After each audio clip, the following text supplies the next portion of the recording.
percaya dari masyarakat luas.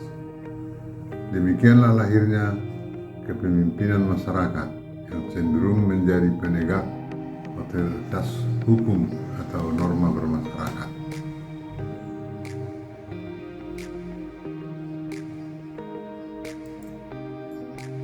Keempat, apabila tidak terjadi penyimpangan atau penyelewengan oleh sang tokoh pemimpin di hari depan, pertumbuhan hukum atau norma bermasyarakat akan semakin sehat berkembang memihak kepada warga.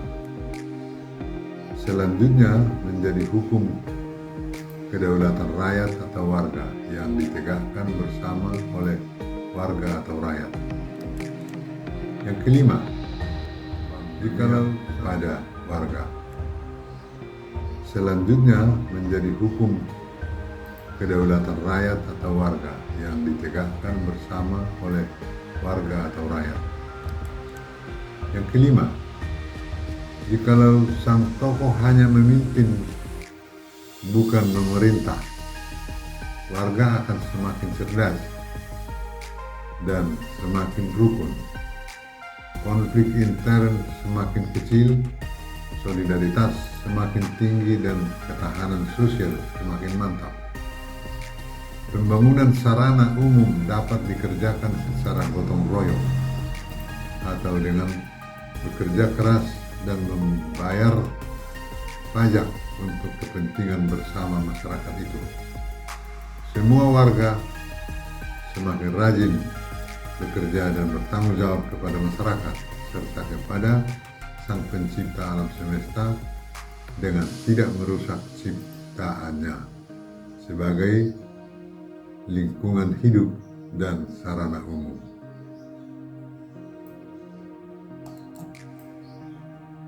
Yang keenam,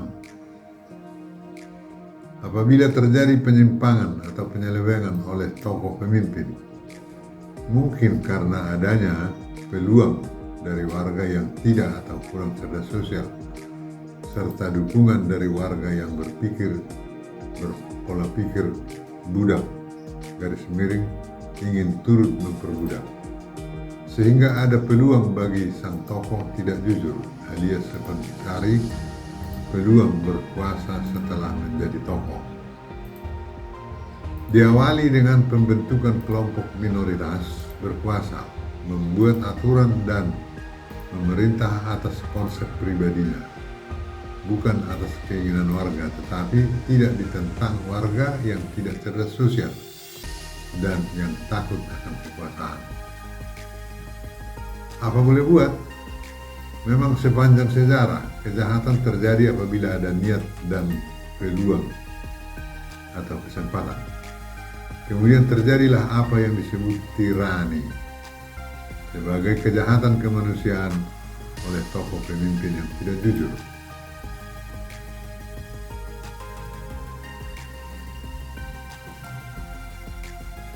Ketujuh, berhubung kekacauan dan kekerasan dan usaha perdamaian lebih mudah dipulihkan melalui kediktatoran militer, maka terbukalah peluang kekuasaan sewenang-wenang atau tirani bagi sang tokoh, dan seakan-akan benarlah dia seorang pemimpin.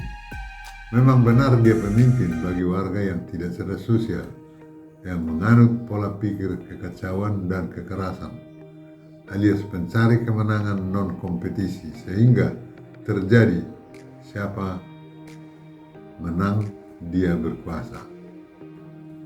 Berlaku bagi masyarakat yang tunduk pada kekuasaan, yang mudah diadu seperti domba karena tidak tahu hak dan kewajibannya selaku warga bermasyarakat merdeka, yang rendah solidaritas alias pasrah diperbudak atau dijajah.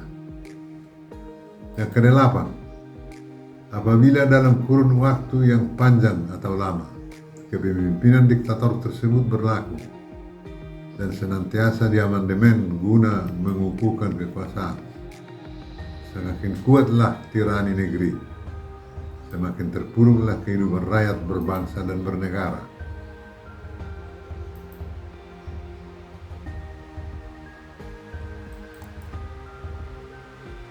Akibatnya hukum alam tak dapat dihindari bahwa kekuasaan selamanya menuai pemberontakan. Mulai dari tindakan pembangkangan, pembungkaman, demonstrasi, dan tindakan teror silih ganti hingga menuju revolusi. Cepat atau lambat tergantung kecerdasan sosial rakyatnya sebagaimana berikut di bawah ini. A. Apabila rakyat secara umum semakin cerdas sosial, revolusi akan cepat terjadi dan lunak. Karenanya, tidak terlalu lama rakyatnya menderita. B. Apabila rakyatnya tidak semakin cerdas sosial, penderitaan akan semakin parah dan berkepanjangan. Karena rakyat yang tidak cerdas sosial cenderung pasrah, hingga akhirnya terjadi ledakan tenaga kerja pengangguran, kelaparan, pencurian, perampokan, dan segala bentuk kejahatan. Dalam keadaan demikian, tidak terelak akan terjadi pemberontakan terhadap kekuasaan yang tentu sangat brutal dan kejam. Akibat daripada penderitaan yang menjadi dendam memburu penyebabnya, terutama siapa yang bertanggung jawab serta pendukungnya.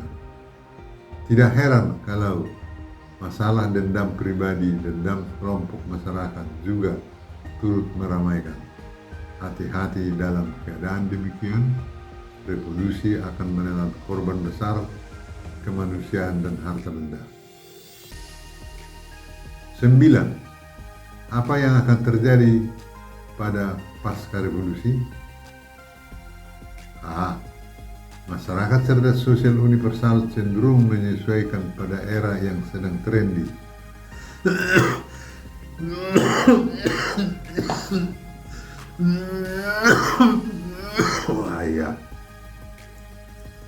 Yang sedang trendy internasional, terbuka, memberi peluang diskusi dan oposisi kritis.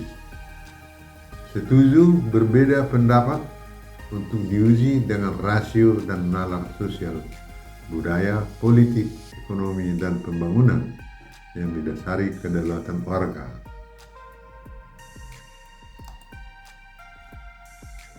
Guna membangun kehidupan berbangsa dan bernegara sebagai hak dan kewajiban rakyat. Dengan demikian pembangunan akan cepat dan mudah karena melibatkan masyarakat seluas-luasnya dan memberikan peluang kompetisi sehat dengan segala bentuk upaya yang dilindungi undang-undang. B. Semua tahu bahwa kedaulatan rakyatlah satu-satunya yang memberi kebahagiaan umum yang nyata. Maka berlakulah hukum alam yang bersifat umum, yaitu orang yang berbahagia akan senantiasa bekerja keras dan bertanggung jawab. Sebaliknya, yang berhati murung akan kehilangan semangat kerja dan rasa tanggung jawab. Berarti, tanpa kedaulatan rakyat, pembangunan bangsa dan negara pasti akan mengalami kesulitan. Karena orang kebanyakan, terutama yang cerdas sosial, pasti berhati murung apabila kedaulatan rakyat sebagai hak warganya diabaikan atau dilecehkan, apalagi kalau dirampas.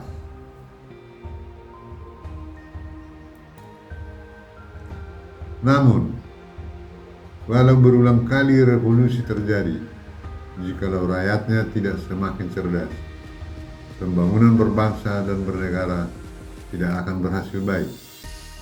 Maka itu pendidikan harus mencerdaskan warga, terutama kecerdasan sosial universal, agar setiap warga tahu hak dan kewajibannya terhadap masyarakat, bangsa, dan negara.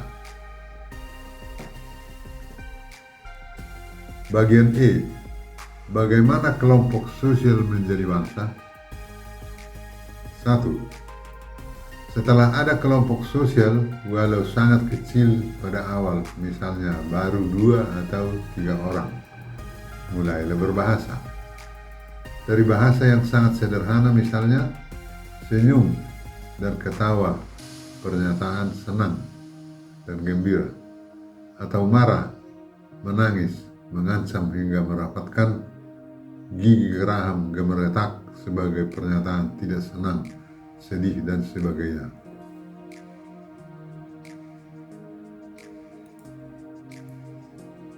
Dua, sejalan dengan waktu dan reproduksi, semakin bertambah warga kelompok sosial itu, bahasanya pun semakin canggih hingga pada tingkat berdialog sesuai kebutuhannya, mulailah mempertanyakan kehidupan dengan ragam titik tolak yang berbeda-beda. Antara pribadi dengan pribadi, antara kelompok dengan kelompok, sesuai kecerdasan, pengalaman, dan pengaruh lingkungan masing-masing. Itulah sebab keragaman pola pikir sosial atau masyarakat di dunia sangat ramai bervariasi, makanya kehidupan dewasa ini pun ramai. Ketiga, titik tolak yang melahirkan dan membangun budaya masyarakat dapat dilihat dari ruang lingkup budayanya ditinjau satu persatu sebagai berikut di bawah ini. A. Jikalau bahasa yang dipakai suatu kelompok masyarakat berciri demokrasi, berarti pola pikirnya lahir dan dibangun di atas titik tolak kedaulatan warga yang cerdas sosial. Secara jujur terhadap warganya dari generasi ke generasi, berarti leluhur mereka yang mewariskan pola pikir tersebut di atas adalah manusia yang cerdas, sosial, dan jujur. B. Jikalau bahasa yang digunakan suatu kelompok masyarakat berciri dogmatis, berarti pola pikirnya lahir dan dibangun atas dasar titik tolak pemikiran dogmatis atau ajaran yang harus diterima tanpa analisa. Warganya cukup menerima dengan berpikir pasif karena dibelenggu oleh ajarannya.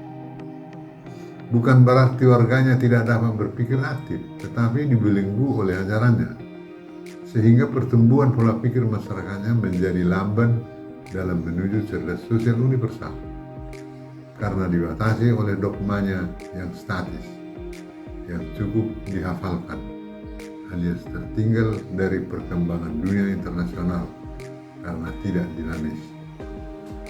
Jikalau warganya terdiri dari beberapa kelompok dogma yang berbeda dan salah satu diantaranya mengandung atau bermuatan eksklusif, chauvinis, maka ketahanan warga atau negara atau bangsa hanya dapat dipertahankan dengan kekuasaan diktator militer.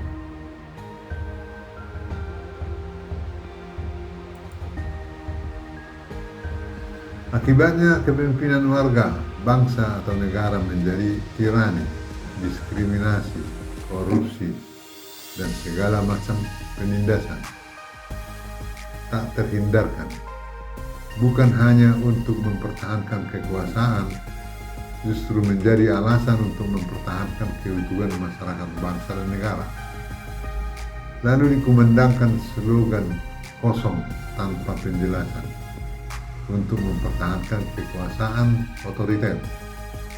Didirikan institusi dan undang-undang untuk mencengkeram sektor penting kehidupan warga oleh pihak otoriter berkuasa di semua lini dan sektor kehidupan masyarakatnya. C. Jikalau bahasa yang dipakai kelompok masyarakat berciri feodalis, berarti pola pikirnya lahir dan dibangun di atas dasar paham feodalis atau sistem sosial yang mengagungkan golongan bangsawan, tuan tanah, jabatan atau pangkat, bukan prestasi, dan sistem politik memberikan kekuasaan besar kepada golongan tersebut. Berarti tidak menegakkan kedaulatan warga atau rakyat. Di Eropa dan Amerika Selatan, para tuan tanah mempekerjakan orang hitam dari Afrika sebagai budak. Stop.